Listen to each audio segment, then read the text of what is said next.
Today we're talking about legacy. By and large, most people have their spouses as their first beneficiary and then children as secondary. And eventually the money's going to get down to the children. Is the next generation prepared to inherit this money? That's what we're talking about next.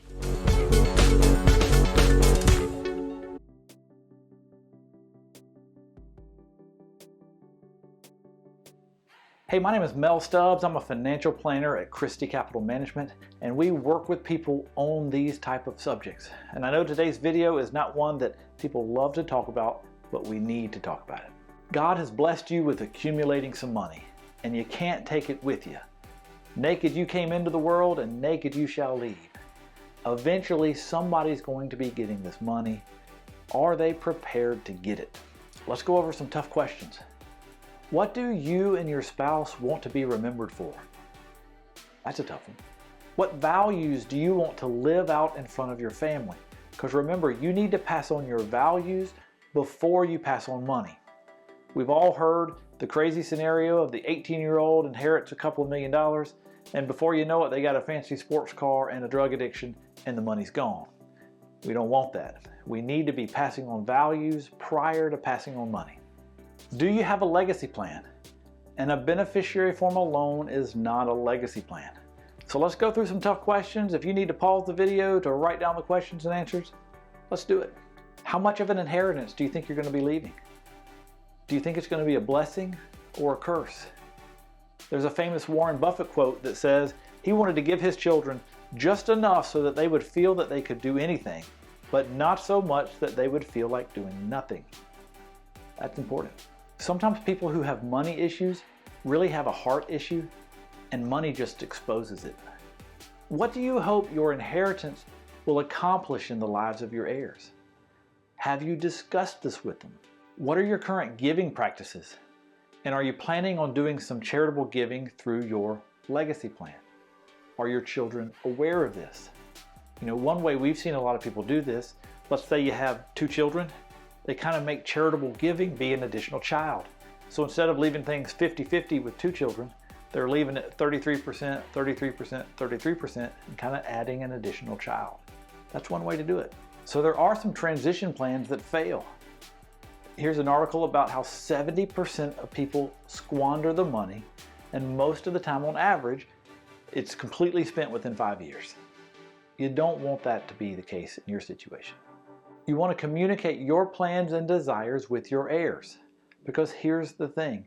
There's going to be a family meeting where people talk about your money and what you're leaving. Do you want to be there or not?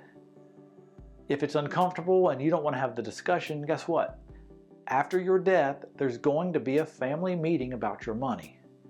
Wouldn't it make more sense to have the meeting while you're still alive so you can have input, you can share your desires? This is what I want to accomplish with it, and you can talk it over with the people involved. The meeting is going to happen. Doesn't it make sense to have the meeting while you're alive? We like to meet with clients and their families and help facilitate this conversation, because a lot of people think, oh, this conversation is going to be awkward, it's going to be weird, and so they don't have it. You need to have it. Communication is important. So let's talk about some perfect world scenarios.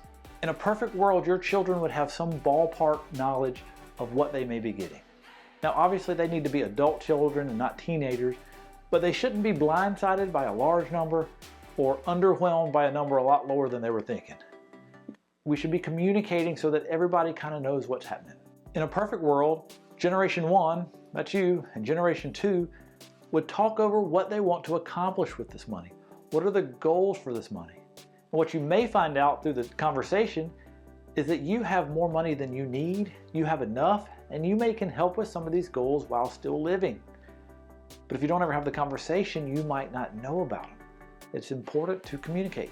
In a perfect world, it's important that if you're going to do some charitable giving through your estate, that everybody know about it. Everybody knows what's going on. When it happens, is it like contractually going through a beneficiary form to charities? Or do your children need to help facilitate that? And are they prepared to do that? This is something that should be talked over. The main takeaway of this video is to spur on conversations within your family. We've seen too many times where there's financial fights after somebody dies because somebody's expectations weren't met, or they are upset because they don't understand why things are happening the way they are. Let's get rid of all that by communicating beforehand. Because here's what we've seen. If you have this meeting, if everybody involved is at this meeting and you talk things through, there's no litigation after you die. Nobody is suing somebody else because they thought they should get more. Everybody's on the same page. You've talked it out. You've shared your plans, your ideas, your goals. Everybody's on the same page. It helps to over-communicate in this area. Our role is to improve communication with the generations involved in your planning.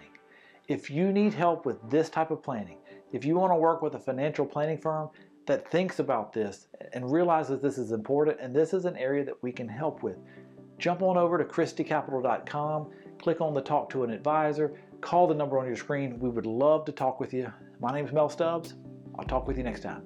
We have to cut into this video to do the proper disclaimers. The purpose of this video is not to give specific tax advice or investment advice. We are going over general principles and ideas that can be used, and if used correctly, can save and avoid taxes. You are going to want to work with someone personally that knows your situation personally, so seek out advice from an independent financial advisor. This is for educational purposes only.